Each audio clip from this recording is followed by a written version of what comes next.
Hello friend, मैं आनंद राज।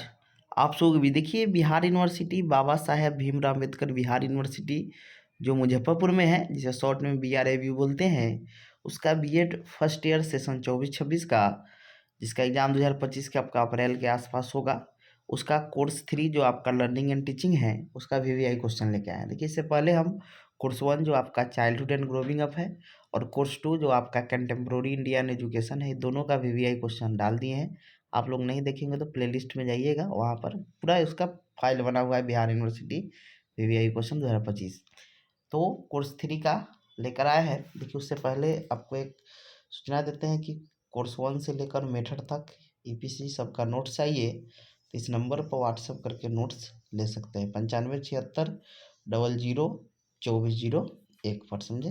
9576002401 पर आप नोट्स ले सकते हैं। तो चलिए हम लोग स्टार्ट करते हैं। और अभी लाइव क्लास भी चल रहा है, आप लाइव क्लास भी ज्वाइन कर सकते हैं।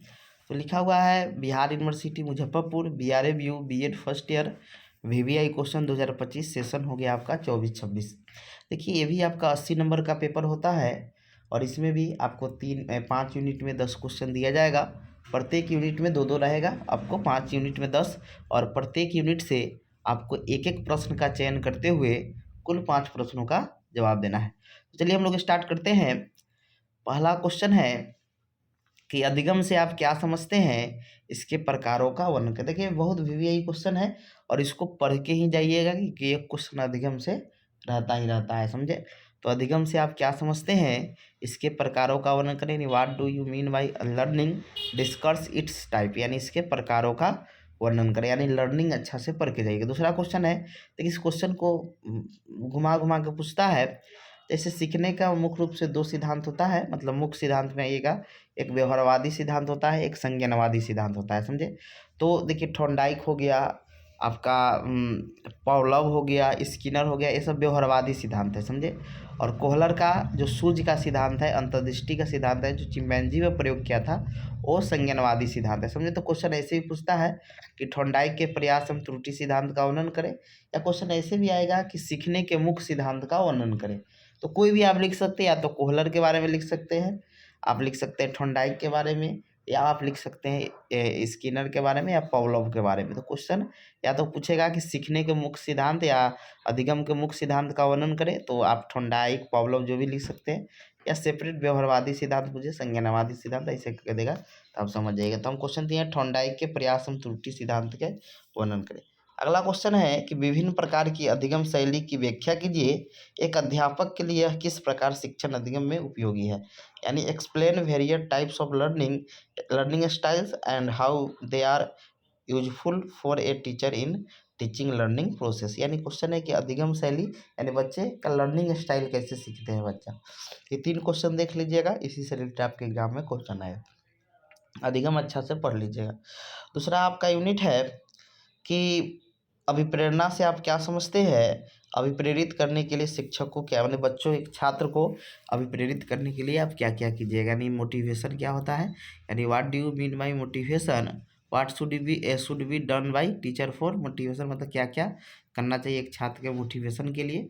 अगला क्वेश्चन है कि अधिगम को परिभाषित कीजिए। अधिगम के प्रभावित करने वाले कारक का वर्णन करें, यानी अधिगम को क्या क्या कारक प्रभावित करता है उसके बारे में लिखना है। यानी define learning, discuss the factor influencing of learning. अब आते हैं एक्स्ट्रा में क्वेश्चन है कि सीखने के मुख्य नियम, या ऐसे भी क्वेश्चन आएगा कि सीखने के मुख्य नियम एवं गौण नियम के लिए होते। थॉर्नडाइक ने सीखने के 3 मुख्य नियम दिए थे, अभ्यास का, प्रभाव का, तत्परता का, और फिर 5 गौण नियम दिए थे, उसी के बारे में बोल रहा है। तो या तो दोनों दे देगा, या आपको सिर्फ गौण दे देगा, या आपको कोई भी पूछ सकता है। अब आते हैं हम लोग यूनिट 3 में। देखिए यूनिट 1 और यूनिट 2 आपके शिक्षण से अधिगम से रिलेटेड क्वेश्चन रहता है। यूनिट 3, 4, 5 जो है वो आपके शिक्षण से रिलेटेड रहता है। क्वेश्चन है शिक्षण से आप क्या समझते हैं, इसके विभिन्न अवस्थाओं का वर्णन करें। 3 अवस्था होता है, एक होता है शिक्षण से पूर्व अवस्था, शिक्षण की अवस्था, और शिक्षण के पश्चात अवस्था। शिक्षण की अवस्था को ही शिक्षक की अंतःक्रिया अवस्था कहते हैं। तो शिक्षण से आप क्या समझते हैं, इसके विभिन्न अवस्थाओं को लिखे, यानी what do mean by teaching it's different phase, मतलब इसके विभिन्न अवस्था कौन कौन है। अब आते हैं कि शिक्षण कौशल से आप क्या समझते हैं। पूर्णवलन कौशल का होना, यानी शिक्षण कौशल यानी टीचिंग स्किल क्या होता है, उसमें आपको एनफोर्समेंट स्किल का वर्णन करना है। एक्स्ट्रा में क्वेश्चन है कि प्रभावी शिक्षण से आप क्या समझते हैं।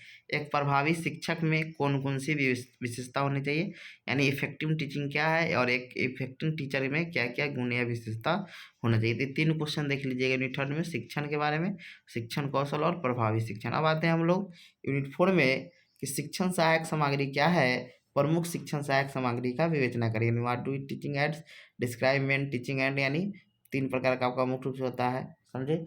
श्रव दृश्य सामग्री के 3 प्रकार का हुआ, इसी के बारे में लिखना। अगला है इकाई योजना की विशेषताओं, महत्व और उपयोगिताओं का वर्णन करें।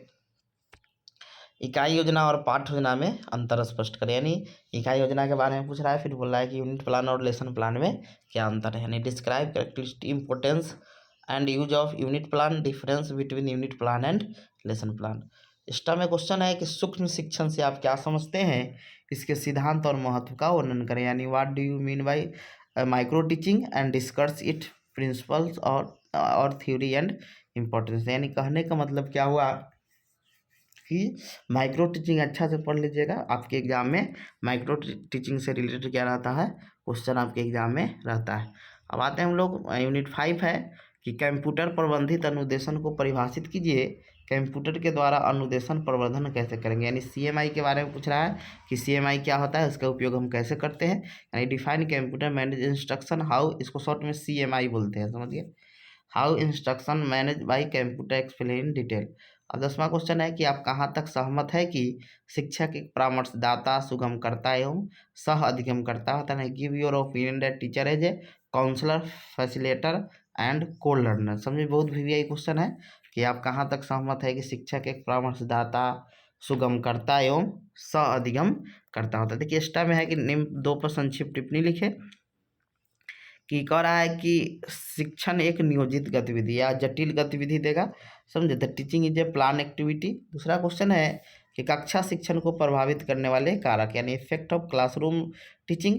तीसरा है अभिकर्मित अनुदेशन, प्रोग्राम इंस्ट्रक्शन।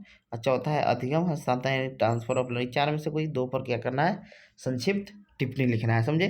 तो इतना क्वेश्चन कर लीजिएगा, इसी से रिलेटेड आपके एग्जाम में क्वेश्चन आएगा और आराम से एग्जाम को दे सकते हैं, लिख सकते हैं, समझे। तो जो भी लोग हैं 5 यूनिट है, इसमें अधिगम वगैरह के बारे में अच्छा से पढ़ लीजिएगा, समझे। यूनिट 2 में आप ट्रांसफर अभिप्रेरणा पढ़ लीजिएगा, यूनिट 3 में आप शिक्षण पढ़ लीजिएगा, यूनिट 4 में यूनिट प्लान, लेसन प्लान, ये सब पढ़ लीजिएगा, यूनिट 5 में आप सीएमआई सब देख लीजिएगा। इसी से मतलब जो भी क्वेश्चन है, समझे, पूरा क्वेश्चन को अच्छा से कर लीजिएगा तो आपको एग्जाम भी अच्छा जाएगा और आपका नंबर भी मतलब अच्छा आएगा। इसीलिए जो भी लोग हैं, समझे, जो मतलब एग्ज़ाम देना मतलब इस बार तो आप लोग जितना क्वेश्चन करवाए हैं कर लीजिएगा। नोट्स लेना होगा तो फिर 9576002401 पर व्हाट्सएप करके नोट्स के बारे में जानकारी ले सकते हैं। आपको सभी कोर्स का मिल जाएगा, बीएड मतलब फर्स्ट ईयर का कोर्स 1 हो गया, कोर्स 2 हो गया, कोर्स 3 जो 80 नंबर का पेपर है इसका भी मिल जाएगा। 4, 5, 6, 7 4 वो बच गया, जो आपका 50 नंबर में 40 नंबर का एग्ज़ाम होता है, 10 नंबर का प्रैक्टिकल होता है, मतलब तो सारा का आपका जो नोट्स है, फिर ईपीसी का, फिर मेथड वगैरह जो भी मेथड होगा, 14 मेथड पढ़ना है, सबका क्या हो जाएगा, आपको नोट्स प्रोवाइड करवा दिया जाएगा, समझे। तो वैसे ही कोर्स 4, 5, 6, 7 का भी हम जल्दी ही अपलोड कर देंगे। कोर्स 1, 2, 3 हो गया, 4 बच गया है, 5 फिर कर देंगे, 6 फिर मेथड आपका करके ख़त्म कर देंगे।